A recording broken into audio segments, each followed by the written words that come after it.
The rain fell, a quiet but relentless whisper, glistening on the sidewalk like tears that would not dry. Flashing red and blue lights through the night like scars reflecting off the slick pavement where Officer Amos Strickland lay face down, motionless, blood trickling from beneath his chest, seeping through his uniform. But above him, a dark, low, steady glow, his K9 partner, his shadow, his life preserver. The dog's vest read police. But Grimm was more than an officer in that moment. He was a sentry, holding the line between death and salvation. The bell rang with familiarity. Suspicious activity outside an old textile warehouse on the outskirts of Dalton, Georgia. Amos handled it single-handedly, as he had hundreds of times in 19 years of service. He was level-headed, methodical, and reliable. But something was wrong from the start. Grimm sensed it too. His ears twitched, he froze, his growl barely audible. The warehouse was too quiet, too quiet. Amos stepped inside, cutting through the dust and darkness with his flashlight, and then it happened. 2 shots, one hit Amos in the shoulder, the other missed. The radio went silent for the next 20 minutes. No one knew if he was alive or dead, but what the officers found when they arrived left them speechless. Grimm dragged Amos out of the building, a grown man, limping and bleeding, over the gravel and glass of the loading dock and onto Lap Street. The dogs were torn apart. His face was bloody. But he stood there, growling, a fallen officer, like a soldier guarding the soul of his commander. A team of forensic experts later reviewed the footage from Grimm's collar camera. What they saw defied belief. After Amos fell, Grimm lunged at the shooters. The first man went down quickly, his throat caught in Grimm's jaws. The second tried to escape through a side exit, but Grimm was faster. Using brute force and a surgeon's instincts, he stopped the man. Then the wounded and gasping dog returned to Amos and began the impossible, dragging him to safety. Inside the hospital, doctors worked feverishly to stabilize Amos. Outside the trauma room, Grimm sat motionless by the door, refusing food, water, or rest. Vera Langley, a night nurse who had worked in the emergency room for more than 30 years, had never seen anything like it. "He's not waiting," she whispered to a paramedic. "He fights in his own way. This dog fights to keep him here." At exactly 3:16 a.m., the monitor began beeping erratically. Amos's hand twitched. Inside the room the nurses were screaming, but outside Grimm stood slowly, his ears perked up. Somehow he knew Amos Strickland was floating somewhere between sleep and drowning. He wasn't asleep, but his body was struggling in the sterile silence of the ICU. The machines beeped steadily at his bedside, keeping pace with the fading heartbeat of a man who had always been invulnerable. Tubes ran from his arms, oxygen hissed through a nasal cannula, and his chest barely rose under the white sheet. But outside his room the energy was anything but calm. Grimm sat in the doorway like a statue carved from tension. His eyes were fixed on the glass, waiting for any sign that his partner was returning. Vera Langley checked her clipboard, but her gaze kept drifting to the dog. She'd seen grief in many people over the years in the form of spouses, children, partners, but never a creature like this. Grimm walked. He didn't whine, he just waiting, wary, like he was still on the battlefield. And there was something in his eyes that haunted Vera. It wasn't just loyalty, it was guilt, like a dog blaming itself for not stopping the bullets, for not doing more. Back at the station, the detectives reviewed the body camera footage over and over. The men who ambushed Amos weren't ordinary criminals. Their movements were too practiced, their escape route too precise. Someone had lured Amos there, knowing he'd come alone. It wasn't just an ambush, it was a setup. Lieutenant Harper tapped the screen, where Amos's figure disappeared into the warehouse. "He was a target," she said in a quiet voice. "Someone wanted him dead." Vera walked into the ICU again after midnight, bringing silence with her. The air was cold, the kind that soaked into her skin. She looked at Amos, pale and broken, and whispered, "Don't leave him. He's waiting for you." She didn't know if he could hear her, but she hoped he could. On the floor by the bed, Grimm was finally allowed in, just for a moment. His head rested motionless on Amos's arm. When the nurse tried to pull him away, Grimm let out a low, heartbreaking howl, the first sound he'd heard in hours. That night, in the dim blue light of the hospital monitors, Amos's mind stirred. Flashes of light, screams, the sound of Grimm's growl, then a voice he hadn't heard in years. Sarah, his dead wife. "Not yet, Amos," she said so in the darkness. "You're not done." At 3:42 a.m., Amos gasped, his eyes snapping open.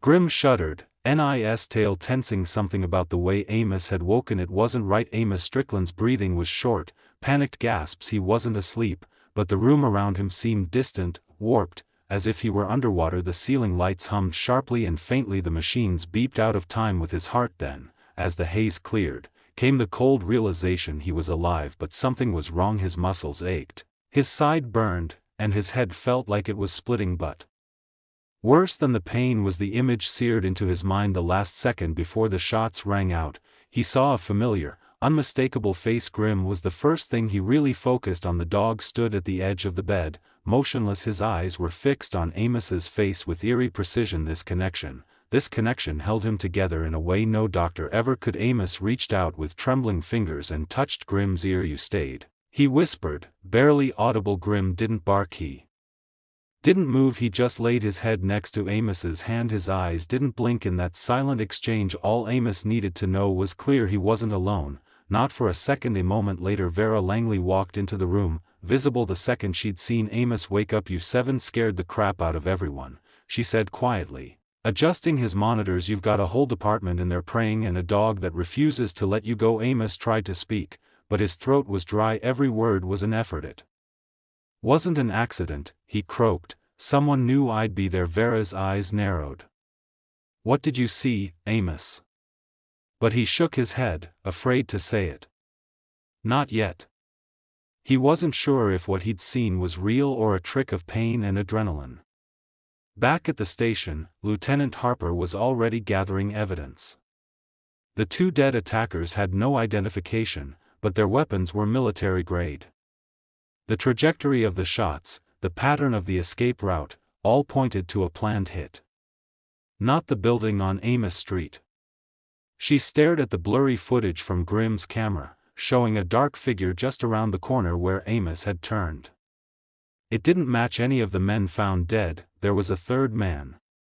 Back at the hospital, Amos finally turned to Vera. "I saw him," he said. "The shooter. He wasn't wearing a mask. He wanted me to see him." Vera froze. "You know him?" Amos nodded slowly. His voice dropped to a whisper. "Yes, I do." And outside the hospital, in a dark sedan parked across the street, someone was watching. The name lay heavy on Amos's tongue, like rusty iron. He hadn't spoken it in years, maybe decades. Not since that night in Atlanta, when everything he believed in, justice and loyalty, had begun to crumble. But now he lies in a hospital bed, the echoes of gunshots still ringing in his head, and a dark curd at his feet like a silent guardian. He returned with the cruel clarity of Micah Dane. Vera Langley blinked. "Micah Dane, that name means something to you?" Amos nodded, the weight of the memory pressed on his chest like a cinder block. "We were rookies together, Georgia State Police 98, same academy class. We were close until he disappeared." Vera leaned closer, her tone became sharp. Gone. As Amos' jaw clenched, he was in some kind of bind. Internal affairs were closing in, and then one day he was gone. No track, no goodbyes. Just gone. He fell silent. "They said he was dead. That's what everyone thought, but Micah wasn't dead." Amos saw him, older, thinner, but unmistakable. That flash in his eyes before the first shot, it wasn't a ghost, it was real. Vera stood silently, taking the shock. If this was planned, if it was Micah, she started it, but Amos cut her off. "Then he doesn't work alone, and this isn't the end of it." His voice broke, but the fire in his eyes were back. Somewhere beneath the pain, the instincts of a cop and a survivor returned. Meanwhile, at the station, Lieutenant Harper was reviewing more forensic data. The trajectory of the bullets matched Amos's memories, precisely at close range and carried out by someone trained. Whoever had orchestrated this wasn't just trying to kill Amos, they wanted to send a message that he was being hunted and watched. Harper's instincts told her there was something deeper behind this, and when the message landed on her desk, an envelope with no return address, containing only a photo of Amos with a red cross over his face. She knew it was personal. Knight had fallen deeply in love with Dalton. Security at the hospital was tight. 2 officers stood outside Amos's room. Grimm was fully awake, his ears twitching at every sound in the hallway. He was more than a dog now. He was a keeper of truth and vengeance. Amos stared at the ceiling, unable. To the past he'd buried was bubbling to the surface, and the only person who knew his darkest secret had come not for forgiveness but for revenge. In a surveillance van a block away, a man watched the hospital binoculars. His breath fogged the glass. His voice crackled on the radio. Phase 2 starts tomorrow. Make sure the dog dies first. The hospital was quiet after midnight. But not for Grimm. He wasn't sleeping, he wasn't blinking. His eyes kept moving between Amos and the door and the window. Something had changed. The atmosphere seemed heavier, wrong. Even the hallway outside had a different rhythm. No casual chatter, just heavy footsteps, too leisurely, too slow. Grimm's fur stood on end and a low growl came from deep in his chest. Amos was asleep, sedated, vulnerable. At the end of the hall, a man in surgical scrubs was pushing a trolley toward Amos's room in intensive care unit number 14. He moved with practiced ease, nodding at the night nurse who barely looked up from her paperwork.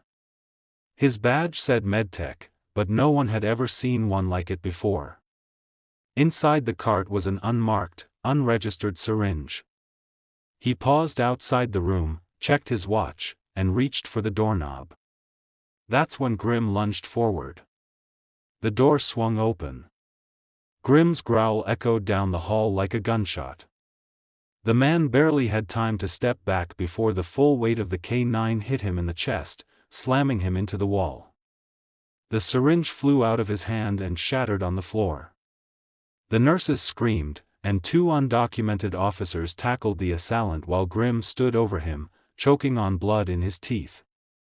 Inside the room, Amos stirred, sleepily but alert enough to know someone had come to finish the job. Vera arrived a few minutes later, still pulling on her coat. She froze when she saw Grimm standing by the broken door. The tail tensed, the chest heaved. The attacker, bound and bleeding, had no ID, no fingerprints, no name, just a tattoo on his wrist, a red dagger. Amos's eyes widened when he saw it. A symbol, he muttered. It was from an old task force file. An underground militia. We took them out, or thought we did. Vera's stomach twisted. Micah Dane was part of this operation, wasn't he? Amos nodded. He played it over with me until he disappeared. Back at the station, Harper connected the dots. A symbol from a closed case. A rogue cop, presumed dead. Impact inside a secure hospital. It wasn't a vendetta, it was a resurrection. Someone was rebuilding parts of something that had been broken years ago, and Amos was the first target, not the last. The hospital had tightened security, but everyone knew a breach meant one thing: they were already inside. And Grimm sensed and before anyone else, he hadn't just saved Amos again, he had uncovered the truth. But as the lights went out for the night, a figure in a Naz's coat walked past the security camera. And this time he was carrying Grimm's training whistle. Grimm's ears twitched before anyone else heard them. A shrill whistle, short and precise, not random, not random. It was an order he had been trained to obey years ago, when only 2 men had access to this frequency: Officer Amos Strickland and Micah Dane. Grimm stood up abruptly, his body tensing. The sound was coming from somewhere in the hallway, faint but deliberate. His loyalty to Amos was absolute, but his training was ingrained in muscle memory and instinct, and now someone was taking advantage of it. Inside the room, Amos was awake and alert. The adrenaline from the attempted hit had worn off, but his mind was still razor sharp. He noticed the change in Grimm immediately: the way his posture had changed, the way his eyes had seemed momentarily uncertain. Grimm. Amos spoke in a firm voice. The dog laid his ears back, his eyes flashed with confusion. That sound, you know that, don't you? Amos whispered. They're trying to drag you away. A man in a nurse's uniform walked calmly down the hallway past the nurse's station. No one stopped him. No one questioned him. He held a whistle in his hand. A small, black military whistle. He walked with confidence, because he knew exactly what he was doing. He was not trying to kill Amos today. No, he was trying to catch Grimm. And if he succeeded, the one creature that had stopped them twice would turn on the man he had sworn to protect. Grimm stood in the doorway, torn between the call of the whistle and the connection to his partner. Amos tried to rise. He held out a weak hand. "You don't listen to ghosts, boy," he said. "You stay with me, with the truth." Grimm took a step toward the hallway, then stopped. The whistle blew again, louder, sharper. His breathing became ragged, torn between instinct and heart. The dog began to tremble. Vera Langley arrived just in time to see Grimm frozen in place, halfway to the door. His body was shaking. His eyes were wide with fear and conflict. "Amos, what's wrong with him?" she asked Amos, her teeth clenched. He'd been provoked. Someone was using his training against him. Vera looked toward the hallway just in time to catch a glimpse of the man disappearing down the stairs. No face, no name, just control. And then Grimm growled low and deep in defiance. He turned his back on the hallway and sat down next to Amos's bed. The whistle continued in the distance, ignored, but the message was clear. Mike Dane was alive. He was watching, and he wasn't done. For the first time in days, the hospital room seemed quiet. But this was not peace, this was the silence before something snapped. Grimm lay next to Amos, his eyes were still fixed on the door, but his muscles beneath his fur were trained, every nerve was ready to spring. Amos knew that look, it meant the dog was waiting for a second command that had not yet been given. Amos sighed and winced in pain, but he couldn't afford to rest. "Mika trained him too," he muttered to Vera, who stood silently by the window in front of me. "Before things went bad." Vera turned.